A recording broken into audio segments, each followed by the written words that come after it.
পরিশ্রম করে টাকা কামানো অনেক ভালো। আমি যদি মানুষের কাছে বিনা কারণে টাকা নেই তাহলে আমি ব্যবসা করব কেন? আমি তো রাস্তায় দাঁড়িয়ে ভিক্ষা করতে পারতাম, তাহলে আমি এই টিস্যুর ব্যবসা করতাম না। ঠিক আছে বায়াস্তা, তাহলে এখানে বসো, সিঙ্গারা খাও।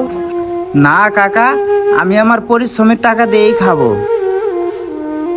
তুমি তো জুতা ছাড়া পাথরের উপর দিয়ে হাঁটাহাঁটি করো, তোমার তো অনেক কষ্ট হয়। চলো এক জোড়া জুতা কিনে দেই। না না চাচা, আপনাকে অনেক ধন্যবাদ। আমার মাল যখন আমি সব বিক্রি করে ফেলবো, আমার টাকা দিয়েই আমি জুতা কিনে নিব।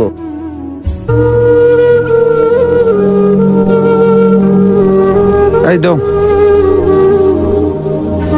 কাকা, আপনি যেভাবে যেভাবে বলছিলেন সব জিনিসই কিনে নেওয়া হয়েছে এইভাবেই। কাকা আমি একটা জিনিস বুঝলাম না, আপনি এতগুলো টিস্যু দিয়ে কি করবেন?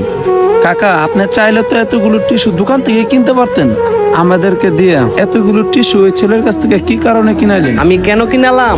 ওই দিন যখন হোটেলে সিঙ্গারা খাইতেছিলাম। আচ্ছা বাবা শোনো, তুমি আমাকে পুরা বক্সটাই দিয়ে দাও। এই নাও 200 টাকা। না না চাচা, আমার মনে হয় আপনার আর টিস্যুর প্রয়োজন নাই। আপনি আমার উপরে দয়া দেখাচ্ছেন। আমি আপনার দয়া নিতে চাই না, আমি এগুলা পরিশ্রম করেই বিক্রি করতে চাই। দেখতে পারছো ও কতটুকু অসহায়? ওর পায়ে পর্যন্ত জুতা নাই। ওকে আমি নাস্তা করতে বলছিলাম, ও নাস্তাটা পর্যন্ত করে নাই। এখন তোমরাই বলো, ওকে হেল্প করার মতো দায়িত্ব কি আমার আছে না? কাকা সেটা না হয় বুঝলাম, আপনি তো নিজেই কিনে আনতে পারতেন, আমাদেরকে দিয়ে কেন কিনাইলেন? হ্যাঁ, আমি ওর কাছে সবগুলাই কিনতে চাইছিলাম, কিন্তু সবগুলো আমার প্রয়োজন নাই বিদায় ও আমার কাছে বিক্রি করতে চাইনি।